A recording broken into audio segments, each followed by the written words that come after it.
Hello, and welcome to the Alpha Male Podcast. The podcast where we talk about being an alpha male in this modern, often unjust, and strange environment where we get together and don't apologize for what we are. Strong, dominant alpha males.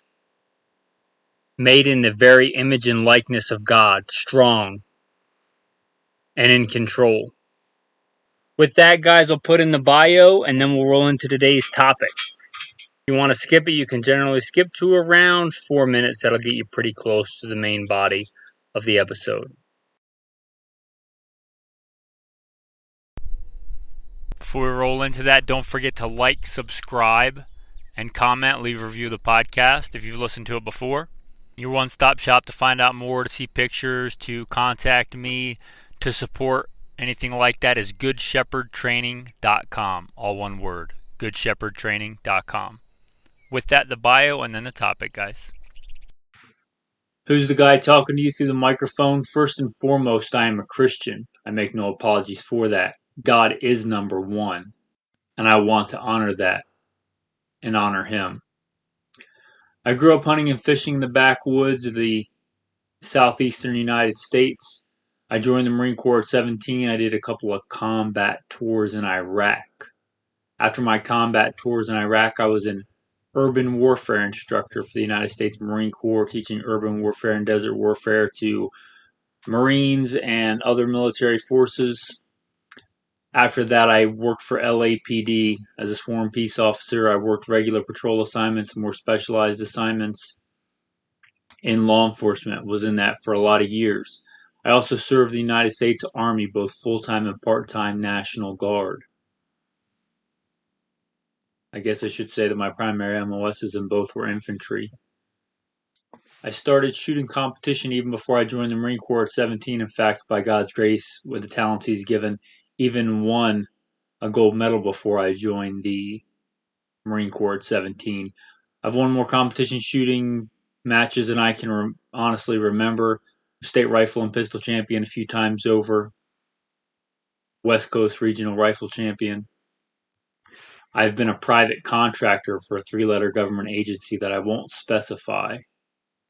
I've also been blessed to be the commander of a tactical team in a large metropolitan area where our primary objective, our job, was to stop active shooters. And blessed be the Lord my rock, who trains my hands for war and fingers for battle. I've hunted all over this beautiful country, from mule deer on the west coast to whitetail on the east coast to gray squirrel on the east coast to prairie dogs on the west coast.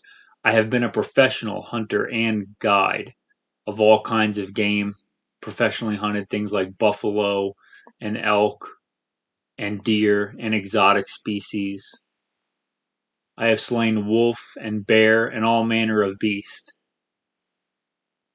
And I don't apologize for it. FBI certified, NRA certified, firearms instructor, professional firearms instructor for a lot of years. But if you ask me what I am, I'd say first and foremost, I'm a servant of God, a student of the Bible, a teacher, a preacher, and a fisher of men. Alright guys, today we're going to talk about mostly guns. And I know there's a whole nother podcast where we talk about guns, Gunfighter Life, if you're not aware of that. But I know that a lot of people that listen to the Alpha Male podcast don't listen to the other podcasts. And I checked, and it had been several months since we had done a topic just on guns. We also had covered a few pretty serious, deep dive intellectual subjects in the last couple of episodes. So I thought we'd do something a little bit more lighthearted. And also, this kind of just seemed like a fun, enjoyable episode to do. So let's get into today's topic. Some really cool, practical, modern guns geared towards survival. Now, we've talked about survival guns. I did a whole kind of series on survival guns. If you're not aware of that, go back and check it out. But a lot of those are classic guns, and a lot of us know about those and grew up with those, which is kind of why you mentioned them. You know, the SKS, the Remington 870, they're great, classic, workhorses, kind of a staple in the survival community. But I was thinking about some new guns that would be really cool and have some advantages in the world of practical firearms. Not everything has to be, an AR-15 and a Glock 19 and a black polymer striker fired gun. There are some pretty cool things coming out, or that have come out recently, that I think have some real practical, real world applications and have some advantages over older designs. So we're going to cover some of that today. And hopefully you find this episode useful. Alright, the first one I'm going to talk about. You're probably all familiar, if you're familiar with firearms in general and you're familiar with survival, the 1022. One of, not my absolute go-to, but probably my second go-to, let's call it quote-unquote survival rifle for, all-around general use is a 1022 takedown. But that's not the one I'm going to talk about today. That one's been out for a while. If you're not familiar, the Ruger 1022 Charger is kind of a handgun, but not really.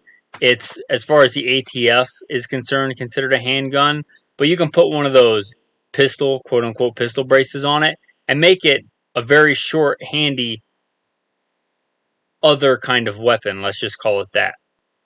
And with that charger also takes down, and if you were to put a folding stock on that, you would get something very akin to a Ruger 1022 full size, especially with a modern optic, that would fold up and go into something like a laptop bag. And that's pretty cool. That's pretty neat. And they make that in the 1022, which is pretty cool because everybody knows that the 22 is awesome for a lot of things. But they also make it in the 9mm. Now hear me out. I have been blessed to take quite a number of deer, and I've been blessed to take more deer than I can remember with common handgun calibers like 9mm 40 Smith & Wesson M45. More than I can remember. It's not an ideal round, and hunting with a handgun is something that you do because you want the challenge where it's legal, not because it's easier. It is quite a challenge. But if you put that in a rifle or a little bit longer barrel like the Ruger, PC carbine or something like that, or the Charger, that would break down and be small and handy, it would be a good all-around caliber, because if you use something like flat point, full metal jackets, it will be fine for small and medium game. And if you used good, not self-defense ammo, but ammunition designed for that barrel length and that caliber, it would be fine at medium-sized game at reasonable ranges. So I think that that's a really cool, both of those, the Ruger 1022 Charger and the Ruger, PC carbine that takes down, would be pretty cool options. Especially, that Ruger 1022 Charger. I don't think I'm going to get one because I already have the 1022 takedown, and I'm not a gun collector. That 1022 takedown already breaks down and goes in a pack. But if I was buying one today, I would probably go towards that one with a folding pistol brace and put some kind of modern red dot, or actually some kind of other sight with an etched reticle in there. Some kind of optic. And that will be a small, handy package with a lot of firepower. So if you're looking for something like that, because you could put that little thing in, like I said, a laptop bag or a smaller backpack, like a normal size, JanSport classic style backpack with 1,000 rounds of ammo and carry that thing for quite a ways. And that's just a really cool option that really didn't exist, a decade ago. Another one that's come out recently is one that I own, not the exact model that I would recommend, but I own a Ruger Mark IV, which, if you're familiar with the Mark I, Mark II, Mark IIIs, those are all great, but the Mark IV is way better. I've owned those other models, at least the Mark IIIs. Maybe a Mark II, I don't honestly remember, but I've owned the older models. The Mark IVs are so much easier to take down and clean. I don't know how the engineers did that, but hats off to them. You literally press a button and take the upper and the lower apart, and it's you clean it in a matter of seconds instead of a matter of maybe a half hour. If you never try to disassemble and clean and put back together a Ruger Mark III, you know that it can be an exercise in frustration if you don't do it exactly right. Well, the Mark IV gets rid of that. So for a practical thing that you're going to shoot and train with a lot, and maybe carry for, a backup gun, a small game harvesting tool, something like that, or just a quiet, suppressible handgun, that Mark IV is really cool. And they make one that's more of the classic model, I like the 2245 because my go-to fighting handguns are generally 1911 style. And they make the 2245, which I like because it has a lot of the similarities, continuity of training. But they also make the classic models with the steeper grip angle, and they make the ones with the, I guess I'd call it the Luger profile barrel. That just are really small and lightweight and handy. And that Mark IV being easy to clean and take down would be even better. And since it takes down so easy, nobody really markets it as a takedown gun. But if you wanted your handgun to get even smaller and more compact, that thing literally with a push of a button breaks in half, which is pretty neat and pretty unique in a handgun. So those two from Ruger I would really recommend. Another really cool gun that's come out recently, and I'm not going to use it if I ever do get one for the reason it was intended, but hunting turkey with a 410 has recently become popular. So Mossberg and Remington, if they ever get their stuff together again, they make an 870 410 turkey model, and Mossberg makes a 500 or whatever they call their 410 model. I think it's a different designation, the 510 or 520 or something like that. But they make a 410 version of the Mossberg 500 in a turkey model. The turkey model is great for a couple of reasons. It comes already in camo, which if you can get your gun in a good, reliable finish that's not going to rust, it's already camo. Why not? Because that's something you might have to spend $200 or $300 on to get a good Cerakote job from a professional, but it comes like that, which that's a plus, especially for, survival, for hunting, for things like that. They're light, they're handy, and in the last several decades, they've come out with quite a few really cool defensive loads in 410. So why carry the extra weight of a 12 gauge if you can carry the 410? So that's really cool. Another thing about both those shotguns is you can just unscrew a cap. And again, people don't think of those kind of shotguns as takedown guns, but literally with unscrewing a cap, those guns break almost in half. And you can also fit those in something like a backpack. And that's really cool. And the 410 Turkey model is going to come with better sights than your standard bead sight on a shotgun. So I find the tactical style shotguns, even though they're marketed for tactical, they're some of my go-to hunting guns. If I'm going to hunt bear in close, dense cover, I take a shotgun with rifle sights, like a tactical style shotgun is the best tool for the job. If all my shots are going to be in close, because those bears are going to be in thick, dense cover. And the 410 turkey shotguns come with good sights, more akin to a tactical style rifle because it's meant for precise shooting. And I like that for pretty much everything except wing shooting. But for an all-around shotgun, if I was looking for going in the backwoods, long excursions, putting meat on the table, those 410 turkey shotguns would be awesome. You can carry your birdshot, you can carry your buckshot, you can carry your defensive loads, you can carry slugs. Not the American Foster style slugs, but if you look at the 410 Bernanke slugs, the European style slugs, those things are quite a devastating weapon even out of a 410. So if you're not familiar with a 410 Bernanke slug, consider that a thrown in tactical tip there, but check those out. And you get your defensive loads like with the discs and the buckshot combined, those are pretty cool. And then what the turkey shotgun was actually designed for was that dense shot, that stuff that's supposedly denser than lead, that's really heavy shot for taking turkeys. So you could get some of that for turkeys, for coyotes, and you could pretty much run the gambit from a dove to a deer and have a lightweight, handy shotgun that will put meat on the table right from the factory. And that's pretty cool and something that I don't think was really available unless you did it yourself and put a lot of custom work into it just a few years ago. Now, I'm going to get into the Shiapa Guns. And if you're not familiar with Shiapa, it's an Italian company. And they make some really cool, innovative guns. I was really surprised at how many of these guns got on the list. But Shiapa makes some really cool guns. And they've kind of taken over what Savage dropped a long time ago. Now, Savage does make a 22 410 over and under that's been out for a while. And that would be a good combo gun, a good survival gun with the 22 and the 410. But Shiapa makes some that, to me, look better. And to be fair, I've never shot either one of them. Well, I take that back. I may have shot one of the Savage, 22 410s, the newer models. I'm not talking about the old Woodstock one, but the newer models. I may have shot one of those.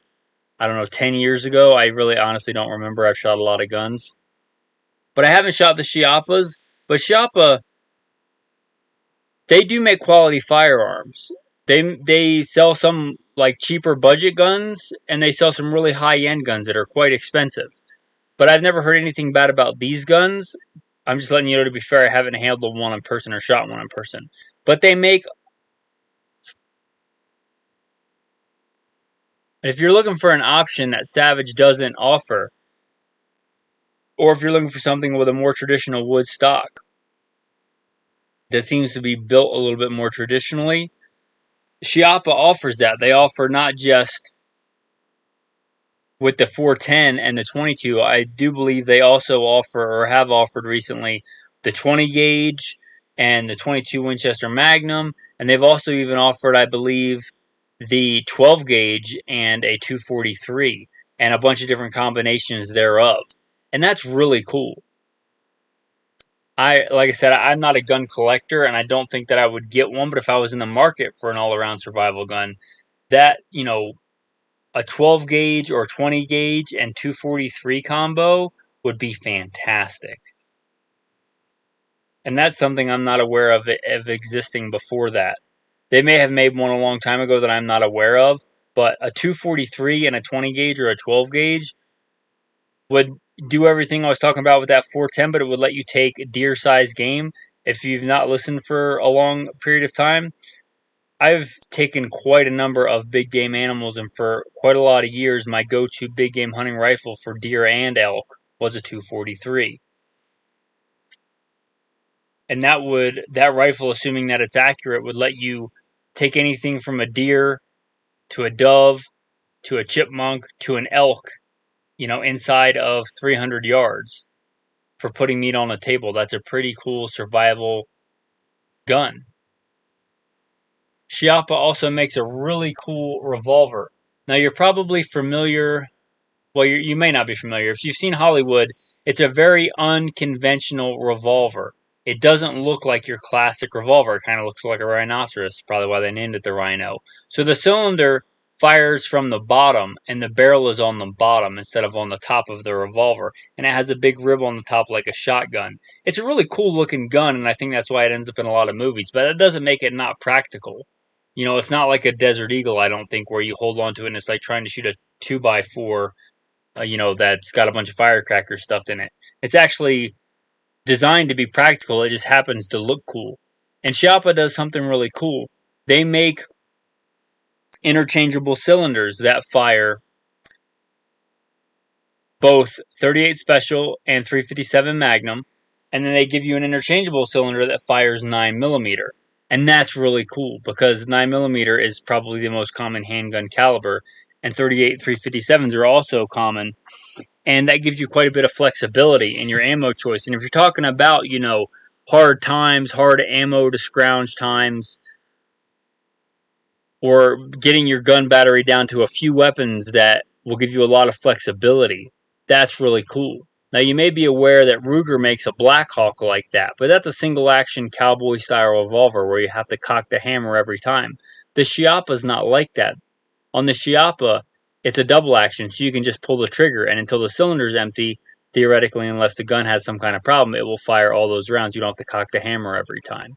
And Shiapa, to my knowledge, is the only one that is doing that now, and that's really cool. So you could get a defensive revolver, you could get a concealed carry revolver. They make it in a short barrel length, a long barrel length. Again, something that would be decent for hunting and decent for defense with the 357 Magnum loads or the 9mm loads. And unlike a lot of revolver rounds, unless you reload, you could actually go and practice with it at a reasonable cost. At least reasonable for nowadays ammo costs. And I think that that's a really cool product. And I'm Italian, so it's pretty cool it's an Italian company. But I've spent most of my life, or a big chunk of my life, fighting for America, if you heard my bio. So I wish American companies were more innovative, but it seems like American companies are mostly interested in making polymer striker fire handguns and AR-15 clones or variants because that's what sells. I would like to see more innovation in our companies, but if it's a good product, I'm not going to put it down. Especially, it's not like we're talking about something made in China. We're talking about an Italian company. So I feel pretty confident recommending them. Now, the next one is not American. It's not even Italian, but it's certainly not Chinese, and that's Rossi. And Rossi makes some really cool guns. Their quality control, honestly, in the past, I've seen to be hit and miss. But I had an old Puma, which I believe is Rossi today, 44 mag lever gun back in the day, and that thing was ridiculously reliable and accurate. I mean, ridiculously accurate. It was an awesome gun. I kind of wish that I had kept it. But they still make a stainless steel, which is what makes it unique. They make a stainless steel, pretty much clone of the Winchester lever action 357. And that's really cool. Well, lever actions are cool for a lot of things, and I even did an entire episode on lever actions for survival. But to reiterate, if you live in a banned state where you can't have a semi-automatic rifle, you have to do so many ridiculous things to it to make it legal, like you do in California, then, a lever action gun might make a lot of sense for you, especially if your primary thing is hunting, and you may have to use it in a defensive role. And Rossi, to my knowledge, is the only one making them in stainless steel. Like I said, I wish American companies would do that, but they're not. So the Rossi stainless steel lever actions are pretty cool. But the Rossi thing I think is really cool that they do that nobody else does is makes a revolver rifle. So it's got a cylinder that revolves just like a revolver handgun, but they make it in a rifle. And that's really cool because if you guys are familiar with the Torch Judge, like it or don't like it, that spawned a big push in defensive loads for the 410 and a lot of other cool loads for the 410. And the 410's always been a great small, medium game hunting weapon, but it really wasn't thought of in a defensive weapon until the Taurus Judge came out, and then later the Smith & Wesson Governor, they came out after the success of the Taurus Judge. But the Rossi gives you that in a rifle, and I think that's really cool. If you were looking for, we talked earlier about, the 410 shotgun, and we talked about, the 22 over 410 combo. Well, this gives you a little bit more firepower than the 22 over a 410 combo because you get one shot of each. This would give you several shots. It would give you, I believe, 5 shots. And it's a revolving 45 long Colt and 410 shotgun. So you could chamber the 45 long Colt, which is no slouch out of a handgun. It's even better out of a rifle. So it would be a fine medium-sized, deer size, or larger game at close range. It would be a fine tool for that. So you get even more flexibility.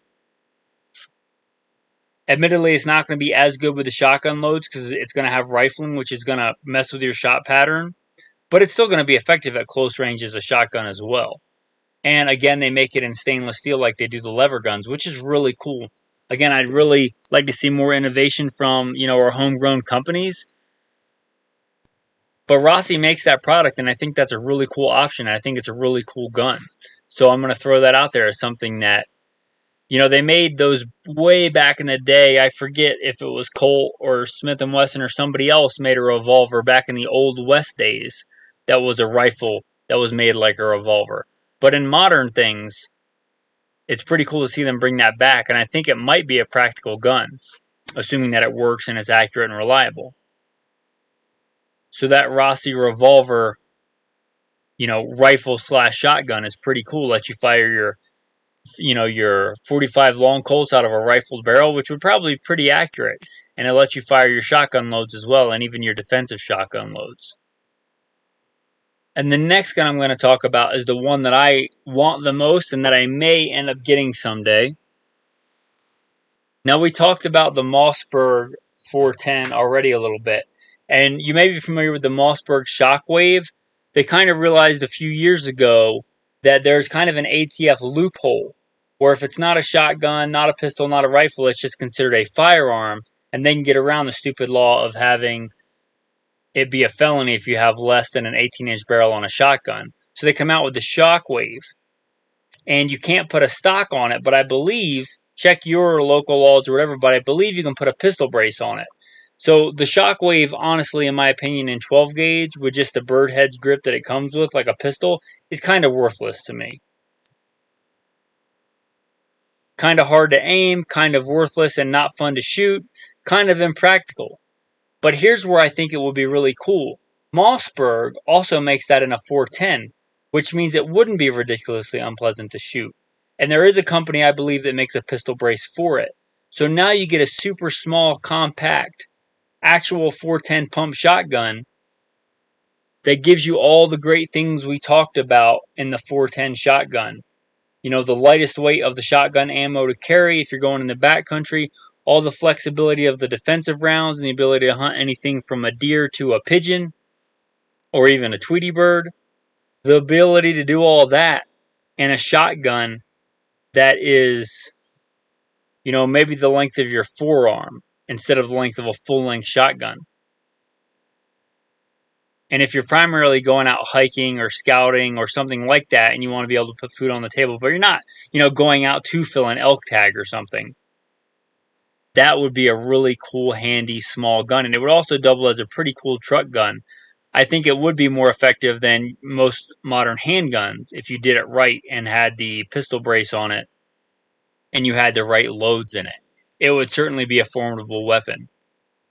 People think of the 410 shotgun as not super powerful, but if you look at the ballistics on a 410, you know, Bernanke slug or a buckshot load in comparison to most handguns, even most things like a 45 ACP, which most would consider a very large handgun, you know, it's going to be more effective, and that's just the truth, especially at close range. We're talking about a truck gun, a back of the seat gun, or a going out hiking wilderness tool. Let's say I have my hunting license and I'm going out hiking with my dog, mostly just to go hiking with my dog, but I also may want to put some meat in the freezer, and I don't know what I'm going to come across that's going to be legal at that time of year. That would be a cool little gun because it's not going to be so heavy that it's going to weigh me down from hiking a lot of miles. So I think that's a really cool product. The last two are not guns. The last two are kind of other things in the same realm. But I wasn't aware of this product, and it's been out a long time and I've heard it, but I wasn't really sure. I just thought it was another red dot, but I was wrong. It's the Vortex Spitfire, and I looked at one the other day, and it's the Vortex Spitfire Ar that I looked at, and it's got a really good reticle. And what's really cool about it is it's not a red dot. It's some other kind of sight. I believe they call it a prismatic. Double check that. I'm not really sure, and I'm not looking at the schematics right in front of me, but it has an etched reticle like your more traditional scope, which means it does have a red or green dot depending on what you want, which is really cool. But if the battery dies or goes out, it still has an etched reticle. You can still use it like a traditional scope, and that's really cool.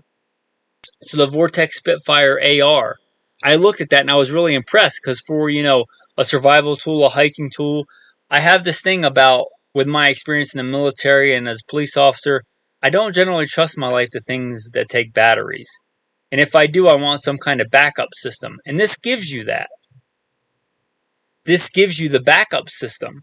In that if the battery dies, you still have an etched reticle like a scope, which is pretty neat. And they're not a lot of money. So if you're looking for something for a gun that you might take hiking, or you might forget about the batteries, or put it in your car where it gets super hot or super cold, and even though they say the battery lasts 10,000 hours or 50,000 hours, you find out when it gets super cold, it just dies and you don't see the battery at all. You can still fire the weapon just fine. And I think that's pretty cool and worth a mention in a really cool, you know, modern firearm stuff. And the last one is a knife. Now, I bought quite a while ago, I was experimenting mostly for this podcast and talking with you guys about knives. I was experimenting with carrying a fixed blade in my pocket instead of a more traditional folding knife like most people carry. And I found that I really like carrying a fixed blade in my pocket. Now, I still think for most people, most of the time, your go-to EDC should be like a buck 110 slim. I think that's a fantastic knife. But if you're the leader of a tactical team like I was recently, or you're doing a lot of knife work like when I go out hiking and I might be, you know, harvesting agave for food or things like that, I like a nice fixed blade knife. And the Tom Brown Tracker Mini is really cool. I kind of got it thinking it was kind of a gimmick. The blade shape, if you look at it, it kind of looks like some kind of alien space age knife. But it's really not.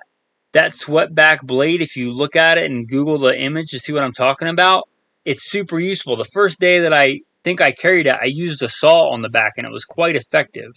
And I've also used that inverted blade for things like harvesting agave. And it's super good for things like cutting 550 cord or cutting really thick rope. That swept back blade is really nice. It kind of gives you like a sickle effect, and the front of the blade is still that more traditional sweeping blade, so it's good for most of your other stuff like skinning an animal and things like that. So that Tops Mini Tracker is kind of sweet. It's small enough to fit in your pocket with an Ulti clip and clip on. And the design, like I said, is just really cool. And I know that's not a new knife, the Top Brown Mini Tracker, but it's new to me. I didn't even know that knife existed when I was looking for a small fixed blade EDC knife. And I just think they're really cool. So if you want to check those out, if you're thinking about a fixed blade knife, maybe not, maybe you're going to EDC it every day like I generally EDC a fixed blade knife now. Or if you just want a small EDC knife for, I guess you can't call it an EDC knife, a small knife for when you're going out in the woods, when you might be doing more tasks, like stripping bark off a tree or feathering a stick to start a fire or cutting rope or things like that. It's a really cool knife. So I figured I'd give those products a shout out. This is by far not an all-inclusive list. I just thought I would put this together for you guys as just a fun episode to get together and talk about guns. And sometimes I can get kind of stuck in my ways and be kind of old school about guns and harken back to the good old days of the blued steel 1911. But there are some really good products out there. Products that didn't exist for the, let's call it, modern frontiersman, survivalist, EDC prepared guy. And I think those options are good. And I think a lot of those products are really cool. And I like to see that. With that, guys, I want to say thanks for listening to this episode of the Alpha Male Podcast. If you like this podcast, obviously we talked about guns today. I do a whole other podcast called Gunfighter Life. But I'm aware that not everybody listens to that podcast like we alluded to earlier. But if you like this one, you may like that one. Check it out. If you care about the really important stuff, the stuff that matters more than guns, more than money, by far more than anything else, which is God and your relationship with Him and your Savior Jesus Christ, you may check out Simple Man Sermons, the preachings of a simple man called by God to share the good news of Jesus Christ. Just some announcement. Recently, by the grace of God, and we've hit our limit for the provider. So I use a host to put out these podcasts. And we recently reached the limit of podcast episode content that we could have out there. I forget how many. I think it was 100 hours. And we, by God's grace, we hit that. And that was out there. And if it wasn't for the generous support of a few listeners that listen to this podcast, I probably would have just went back and deleted older content and just been like, oh, well, I'll just keep the most recent X number of episodes and delete the old ones. Which means, because I'm not a computer guy, I don't have like a giant server somewhere. I'm talking into a laptop with all this other content on it. It might have been lost forever. But because of the generous support of some listeners, if you wanted to go back and listen to an episode on a certain thing, I've been able to keep all that content on there because this content is free to listen to, but it's not free to put out. And thankfully, some people help support the podcast. And because of that, I was able to upgrade on the provider and get a better plan. And I'm very thankful and humble that people want to help and support in that way. And if you would like to help and support, you can go to goodshepherdtraining.com. Check out those other podcasts we talk about, goodshepherdtraining.com. Scroll down to the bottom, and there'll be a Patreon link if you want to support in that way. If you do, I'd be very humbled. If not, keep listening for free and don't feel guilty about it. If you want to support in another way, you can like, subscribe, and comment and share the podcast with somebody you think would enjoy it. I'm not worried. My God supplies all my needs. With that, guys, I'm going to say thanks and have a blessed day.